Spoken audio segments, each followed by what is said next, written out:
साथियों नमस्कार। आज हम श्री शिवमंगल सिंह सुमन की रचना तूफानों की ओर घुमा दो नाविक निज पतवार, हम शिवमंगल सिंह सुमन के बारे में थोड़ा सा जानेंगे। कवि श्री शिवमंगल सिंह सुमन का जन्म जो है तो 5 अगस्त 1915 में हुआ था और आपकी मृत्यु 27 नवंबर 2002 में हुई। आपने 87 वर्ष का जीवन व्यतीत किया। सन 1999 में पद्म भूषण से आपको अलंकृत किया गया।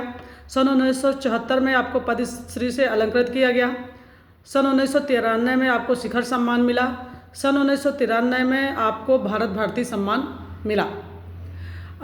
तत्कालीन प्रधानमंत्री आपके समय के जो थे उन्होंने आपके बारे में बोला कि आपने सामूहिक चेतना को जागृत करने में सबसे अनूठा प्रयास किया था और साहित्य में आपकी बहुत अच्छी पकड़ थी। आपकी बहुत सारी काव्य रचनाएं हैं और गद्य में भी आपकी रचना है। आपने महादेवी वर्मा के बारे में भी, उनकी काव्य रचनाओं के बारे में भी लिखा है। तो इस तरह से देखा जाए तो श्री शिवमंगल सिंह सुमन ने सामूहिक चेतना जागृत की, ये एक बहुत बड़ा विषय है और आपको पद्मश्री, पद्म भूषण, शिखर सम्मान और भारत भारती से अलंकृत किया गया, जो कि बहुत अच्छा है। बहुत बड़ा सम्मान आपको मिला और आपने समाज को जो एक नई दिशा दी है वो अद्वितीय है, क्योंकि आपने हमेशा नई पीढ़ी को जागृत कराया है और हमेशा संघर्ष को झेलने के लिए अंदर से जो लोगों के अंदर विचार पैदा होने के लिए जो प्रयास किया है वो बहुत सराहनीय रहा है।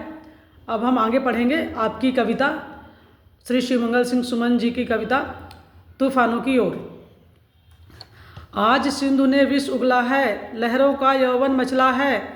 आज हृदय और सिंधु में साथ उठा है ज्वार, तूफानों की ओर घुमा दो नाविक निज पतवार। यहाँ पे कवि कहते हैं कि आज सिंधु ने विष उगला है। सामान्य जीवन में तो सामान्य जिंदगी चलती है, लेकिन जब स्वतंत्रता संग्राम में जब ज़रूरत थी लोगों को जागृत करने की, तो उन्होंने कठिन परिस्थितियों के बारे में बताया है कि आज सिंधु ने विष उगला है, लहरों का यौवन मचला है। लहरें तेज हो चुकी हैं। यौवन हमेशा आदमी तेज होता है यौवन अवस्था में, तो लहरों का यौवन मचला है। आज हृदय में और सिंधु में साथ उठा है ज्वार, तूफानों की ओर घुमा दो नाविक निज पतवार। वो सभी उम्र दराज के लोगों को जागृत कर रहे हैं और बोल रहे हैं कि आज जो आपकी पतवार है उसको आप तूफानों की ओर घुमा दो, क्योंकि तूफान का सामना करना ही है, हमें डरना नहीं है। लहरों के स्वर में कुछ बोलो। अब क्या है कि लहरों के स्वर में कुछ बोलो, इस अंधड़ में साहस तोलो। कभी कभी मिलता है जीवन में तूफानों का प्यार। हमेशा परिस्थितियाँ एक जैसी नहीं रहती हैं। संघर्ष के समय पे जो अड़ा रहता है, काम करता है, संघर्षशील होता है, उसका नाम अलग होता है। तो वो बोल रहे हैं कि कभी कभी मिलता है जीवन में तूफानों का प्यार, तूफानों की ओर घुमा दो नाविक निज पतवार।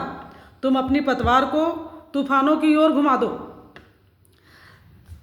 यह असीम निज सीमा जाने, सागर भी तो यह पहचाने। लहरें कहाँ उठती हैं? सागर में उठती हैं। तो वो बोल रहे हैं कि यह असीम निज सीमा जाने, सागर भी तो पहचाने। मिट्टी के पुतले मानव ने कभी न मानी हार, मिट्टी के पुतले मानव ने कभी न मानी हार। तूफानों की ओर घुमा दो नाविक निज पतवार, तूफानों की ओर घुमा दो नाविक निज पतवार। वो बोल रहे हैं कि अपनी जो पतवार है वो तूफानों की ओर, मतलब संघर्ष की ओर, तूफान का अर्थ है संघर्ष की ओर घुमा दो। ऐसा वो प्रेरित कर रहे हैं, क्योंकि उस समय एक एक व्यक्ति को जगाने के लिए प्रेरणा देना बहुत ज़रूरी हो गया था। और बहुत सही समय पे आपने की जो रचनाएं हैं वो साहित्य में और आज़ादी में, स्वतंत्रता में और सामाजिक चेतना में एक साथ काम किया है। सागर की अपनी क्षमता है। क्या बोल रहे हैं? सागर की अपनी क्षमता है, पर माझी भी कब थकता है। सागर की अपनी क्षमता है, पर माझी भी कब थकता है। जब तक सांसों में स्पंदन है, जब तक सांसों में स्पंदन है, उसका हाथ नहीं रुकता है। इसके ही बल पर डाले हैं सातों सागर पार, इसके ही बल कर डाले हैं, इसके ही बल कर डाले हैं सातों सागर पार। इस लाइन को फिर से पढ़ती हूँ। सागर की अपनी क्षमता है, पर माझी भी कब थकता है। जब तक सांसों में स्पंदन है, उसका हाथ नहीं रुकता है।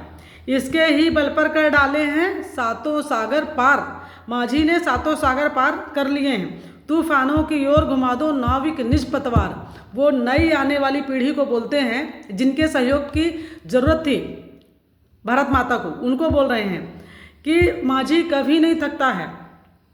कभी कभी जीवन में कभी कभी ही तूफानों का प्यार मिलता है। वो बोल रहे हैं कि मिट्टी के पुतले मानव ने कभी न मानी हार, तूफानों की ओर घुमा दो नाविक निज पतवार। बोल रहे हैं, नाविक बोल रहे हैं किसे? वो आने वाली पीढ़ी को। आज भी हमारे सामने एक नई पीढ़ी हमारे साथ साथ जी रही है। यदि हम 50-45 के हैं तो हमारे साथ भी 20 से 25 साल के 30 साल तक के बच्चे हैं जिन्हें हमको ज़रूरत है इस तरह से जागृत करने की। तो हमें भी उनको आज के परिवेश में यही बोलना है कि तूफानों की ओर घुमा दो नाविक निज पतवार। यदि वो सही दिशा में चले गए तो इनके ही बल कर डाले हैं सातों सागर पार। तो ये हम इस तरह से कहना चाहेंगे कि शिवमंगल सिंह सुमन ने इस तरह से जागृति फैलाई थी। इस तरह से हम लोग भी उनकी जो हमारे पुराने जो हमारे कवि रहे हैं जो आज नहीं हैं और उनकी स्मृतियों के रूप में उनकी कविताएं हमारे पास हैं, तो उनकी कविताओं को आम नागरिकों तक, बच्चों तक, सब तक पहुंचाना हमारा कर्तव्य है। उससे एक नई दिशा भी मिलेगी समाज को, और हमारे साथी सहयोगी जो इन विषयों को पढ़ चुके हैं उनका एक बार स्मृतियाँ फिर से रिवीजन हो जाएंगी तो अच्छा लगेगा। सभी को धन्यवाद, नमस्कार।